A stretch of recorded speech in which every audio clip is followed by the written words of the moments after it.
नमस्कार दोस्तों, कैसे हैं आप सभी। स्वागत है आपका हमारे यूट्यूब चैनल सक्सेस सीएससी में।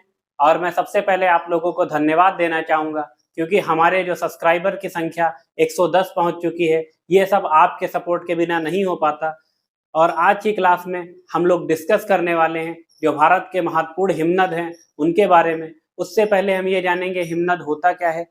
देखिए क्या होता है कि एक सतत हिमराशि जो एक नियत मार्ग पर क्या होता है, गुरुत्वाकर्षण शक्ति के कारण जो है एक ढाल के सहारे या कह सकते हो पर्वत के ढाल के सहारे जो ऊपर से नीचे की ओर जो है जो खिसकती है उसे क्या कहते हैं, हम लोग हिमनद की संज्ञा देते हैं।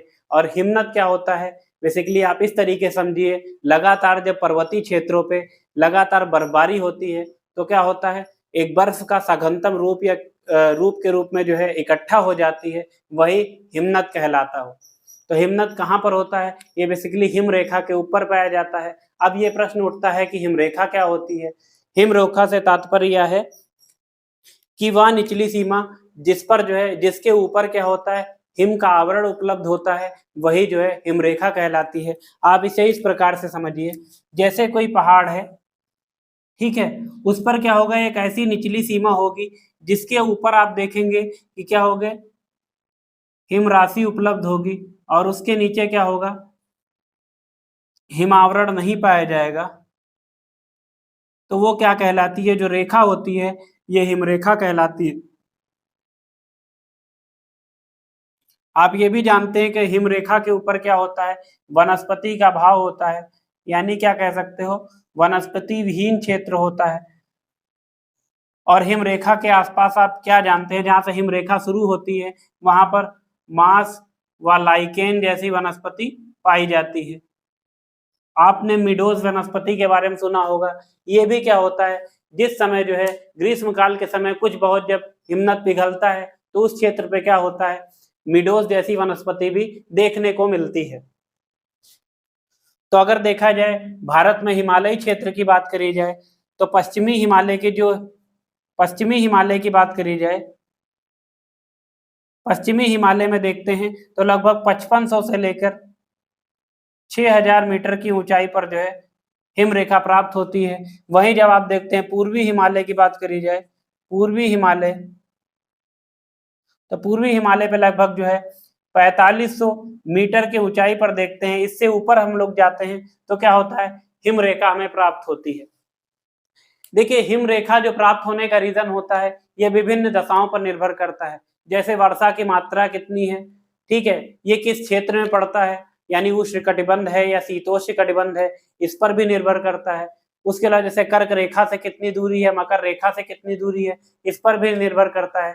साथ साथ ऊंचाई, जैसे जैसे ऊंचाई बढ़ती जाती है और वहां पर क्या होता है, हिम रेखा की ऊंचाई, हिम रेखा में भी परिवर्तन होता चला जाता है। इसके अलावा जब हम लोग देखते हैं भूमध्य सागर से लेकर जब हम लोग ध्रुवों की ओर जाते हैं तो हिम रेखा की जो ऊंचाई होती है उसमें कमी देखने को मिलती है।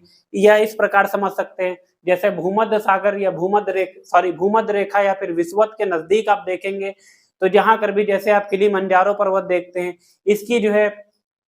इसकी जो हिम रेखा है वो करीब 6000 से 7000 मीटर की ऊंचाई पर, या कह सकते हो 5000 मीटर की ऊपर पाई जाती है। वहीं पर जब हम ध्रुवों की ओर बढ़ते हैं तो ऐसा देखते हैं कि जो हिम रेखा होती है वो लगातार नीचे होती चली जाती है। इसका रीजन ये होता है क्योंकि जब ध्रुवों की ओर आप बढ़ते हो तो तापमान में लगातार कमी होती चली जाती है। इस वजह से क्या होता है, जो हिम रेखा होती है उसकी ऊंचाई जो है कम होती चली जाती है। तो अभी हम फोकस करते हैं अपने मेन टॉपिक पे, यानी क्या है, भारत के महत्वपूर्ण हिमनद। तो सबसे पहले देखेंगे भारत में सबसे ऊंचाई पर कौन सा हिमनद मौजूद है। तो इसको आप जानते हैं, भारत का सबसे ऊंचा हिमनद जो है सियाचिन हिमनद है। और यह कह सकते हो विश्व में देखा जाए, यानी कि ध्रुवीय क्षेत्र के बाहर अगर कोई दूसरा सबसे ऊंचा हिमनद है वो कौन सा है, सियाचिन हिमनद है। बात आती है कि जो है ध्रुवीय क्षेत्र के बाहर सबसे ऊंचा हिमनद कौन है, तो वो है फैट चैको। फैट चैको हिमनद जो है ध्रुवीय क्षेत्र के बाहर देखा जाए विश्व का सबसे ऊंचा हिमनद है। लगभग इसको 450 वर्ग किलोमीटर क्षेत्र में फैला हुआ है। ये कहाँ पाया जाता है, आप जानते हैं भारत के उत्तर में तजाकिस्तान है, वहीं पर क्या पाई जाती है, पामीर नाट कहते हैं, पामीर नाट पाई जाती है, यानी पामीर का पठार है, पामीर के पठार क्षेत्र में क्या है, फैट चैको हिमनद स्थित है। ये विश्व का ध्रुवीय क्षेत्र के बाहर सबसे ऊंचा हिमनद है। और बात करते हैं भारत का सबसे ऊंचा हिमनद कहाँ पर है, काराकोरम श्रेणी में स्थित है, भारत का सबसे ऊंचा हिमनद है। इसकी लंबाई लगभग जो है 76.64 किलोमीटर है और विश्व का सबसे ऊंचा युद्ध भूमि क्षेत्र भी है, जो लगभग 6000 मीटर ऊंचाई पर है। युद्ध भूमि क्षेत्र से तात्पर्य हो जाता है क्योंकि आप जानते हैं यह भारत और जो है पाकिस्तान के बीच में विवादित स्थल है और यहाँ पर क्या होता है, इस समय वर्तमान में भारतीय जो सेना होती है यहाँ पर जो है मौजूद रहती है और इस क्षेत्र की जो है क्या कहती है, इस पर नियंत्रण करके रखा हुआ है और इसकी लगातार निगरानी करती रहती है। और यह जो क्षेत्र है यह स्ट्रेटजी यानी कि रणनीतिक रूप से भी बहुत महत्वपूर्ण क्षेत्र है। इसका महत्व ये है क्योंकि आप यहाँ सर क्या पाकिस्तान चीन पर भी नजर रख सकते हैं, जो भारत को एक रणनीतिक स्थिति भी प्रदान करता है। आगे देखते हैं काराकोरम जो पर्वत श्रेणी है जो कि ट्रांस हिमालय क्षेत्र में पड़ती है, इसमें अन्य कौन से हिमनद स्थित है। देखिए क्या है, जो भारत में अगर हिमनद की बात करी जाए तो मुख्यतः ट्रांस हिमालय, महान हिमालय क्षेत्र में ही स्थित है। बाकी अगर लघु हिमालय की बात करी जाए तो यहाँ पर बिल्कुल ना के बराबर ही हिमनद स्थित है, या फिर शिवालिक हिमालय पर तो हिमनद स्थित ही नहीं है। तो शुरू करते हैं हम लोग काराकोरम जो पर्वत श्रेणी जो कि ट्रांस हिमालय का भाग है, उस पर कौन कौन से हिमनद स्थित हैं।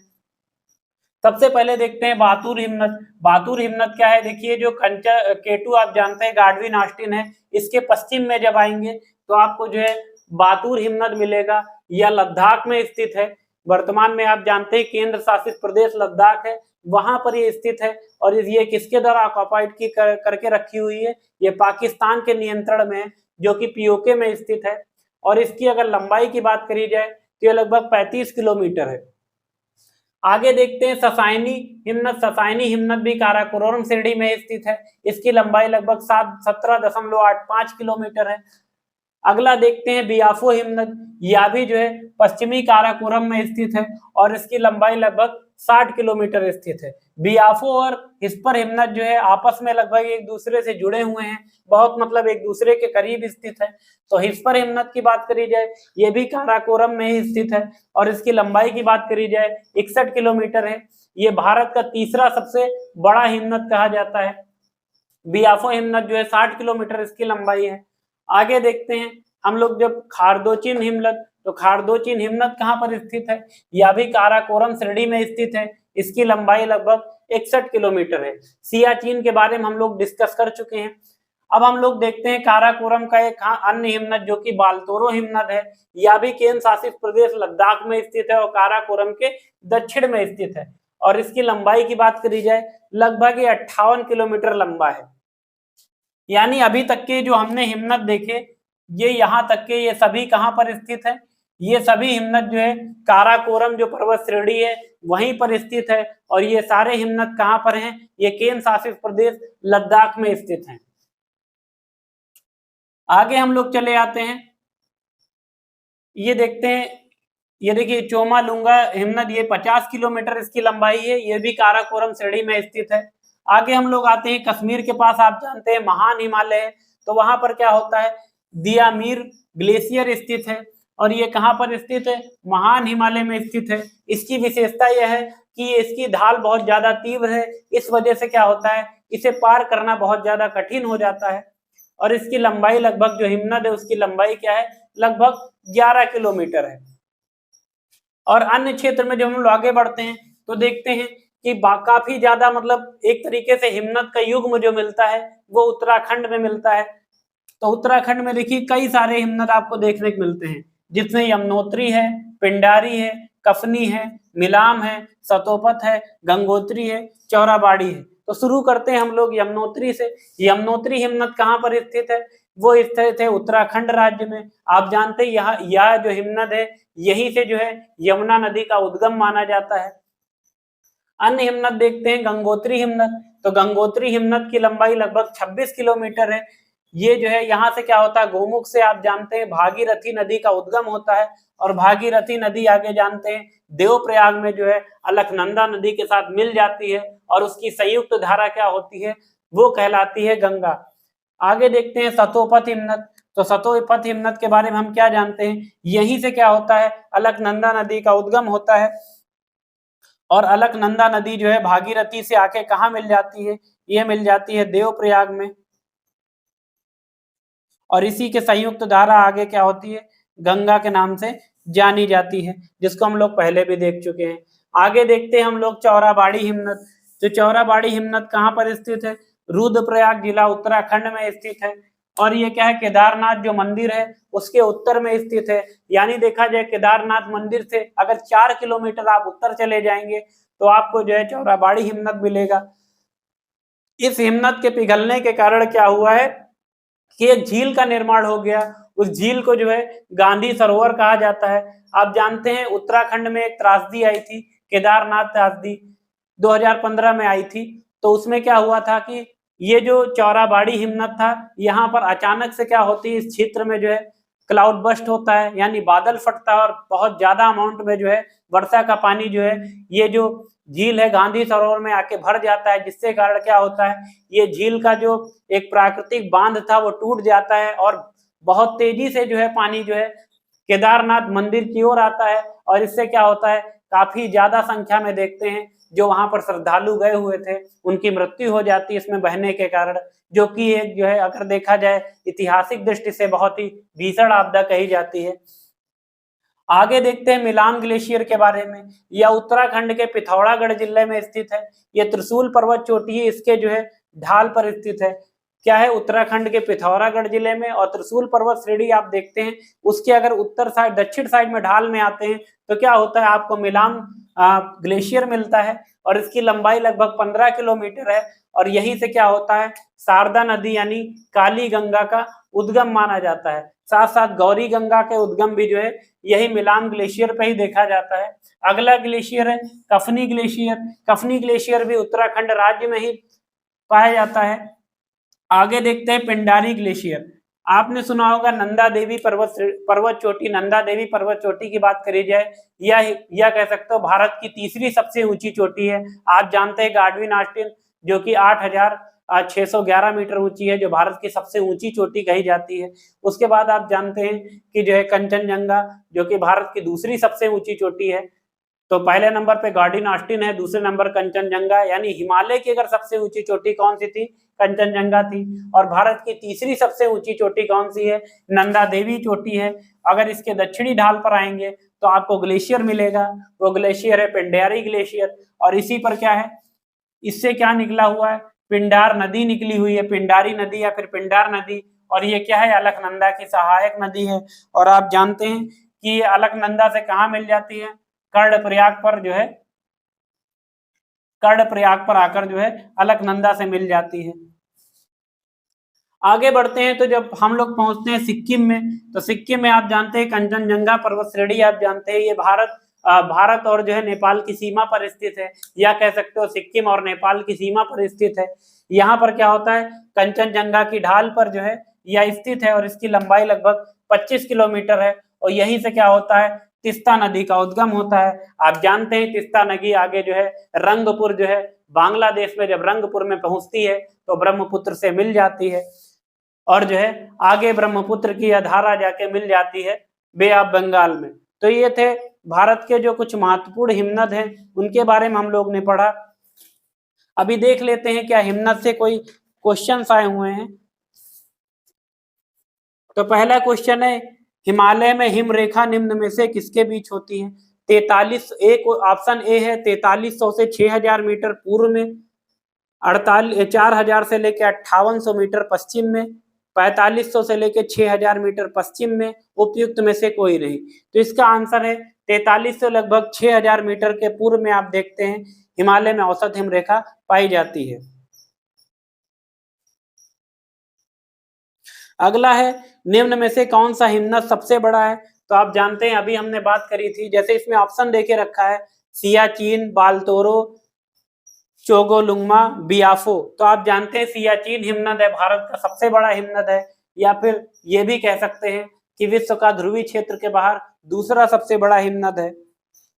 देखिए एक और बात आप जान लीजिए, भारत में जो हिमनदों की संख्या के कारण जो है, या फिर कह सकते हो हिमनद के इतने बड़े क्षेत्र के कारण से third pole of the world भी कहा जाता है, क्योंकि इसमें जो भी परिवर्तन होता है उससे क्या होता है, जलवायु में परिवर्तन भी देखा जाता है। आप जानते हैं कि लगातार जो है पर्यावरणीय प्रदूषण बढ़ता जा रहा है और जो है हिमनद पर भी जो है इसका असर पड़ रहा है, जिसके कारण क्या हो रहा है, हिमालयी क्षेत्र के जो हिमनद हैं लगातार तेजी से पिघल रहे हैं।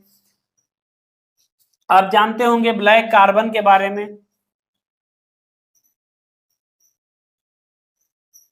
ब्लैक कार्बन क्या कहता है, यही जो हिमनद होते हैं इनकी इसकी कैप पर आकर जो है चिपक जाता है, जिसके कारण क्या होता है, इसमें ऊष्मण दर तेज हो जाती है, यानी जो सूर्य का प्रकाश होता है उसकी ऊष्मा ये तेजी से ग्रहण करते हैं, जिसके कारण क्या होता है, जो ये हिमटोपियां हैं ये जो है गर्म होकर पिघलने लगती हैं, जिसके कारण क्या होता है, हिमालय का जो हिमनदी क्षेत्र है वो काफी तेजी से पिघल रहा है और ये भी वैश्विक चिंता का एक विषय बना हुआ है। इस पर लगातार देखिए भारत सरकार द्वारा या फिर जो है अन्य जो संस्थान है जैसे वाडिया इंस्टीट्यूट ऑफ टेक्नोलॉजी, ये सब क्या करते हैं, इस पर रिसर्च कर रहे हैं ताकि हिमनद के पिघलने को रोका जा सके। अगला क्वेश्चन ये था कि भारत का सबसे बड़ा हिमनद कौन सा है, यही बार बार रिपीट हो रहा है कि भारत का सबसे बड़ा हिमनद कौन सा है। आप बहुत आसानी से आप जवाब देने में योग्य हैं कि भारत का सबसे बड़ा हिमनद सियाचिन हिमनद है। चौराबाड़ी ग्लेशियर कहाँ स्थित है, अभी हमने देखा चौराबाड़ी ग्लेशियर उत्तराखंड राज्य में स्थित है। या इसमें ऑप्शन इस प्रकार से दिया है, केदारनाथ मंदिर के दक्षिण में, केदारनाथ मंदिर के पश्चिम में, केदारनाथ मंदिर के उत्तर में, केदारनाथ मंदिर के पूर्व में। तो आप इसको पढ़ चुके हैं, केदारनाथ मंदिर के उत्तर में स्थित है। अगला क्वेश्चन है, हिमालय में हिमनदों के पिघलने की गति कैसी है, सबसे कम, सबसे अधिक, विश्व में अन्य भागों में हिमनद के समान है और हिमालय में हिमनद के पिघलने के विषय में सूचना उपलब्ध नहीं है। आप जानते हैं जो भारत का हिमालयी क्षेत्र है वो बहुत तेजी से पिघल रहा है और प्रतिवर्ष देखते हैं लगभग 5 से 6 सेंटीमीटर, कुछ तो 7 से 8 सेंटीमीटर प्रति ईयर की दर से जो है लगातार पिघलते जा रहे हैं।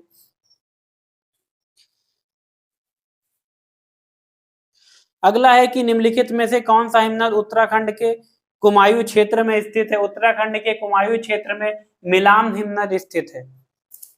तो ये थे हिमनद से संबंधित कुछ प्रश्न। अगर आपको हमारी ये क्लास समझ में आ रही हो तो प्लीज हमारे चैनल को लाइक और सब्सक्राइब करते रहिए। आज के लिए इतना ही, धन्यवाद।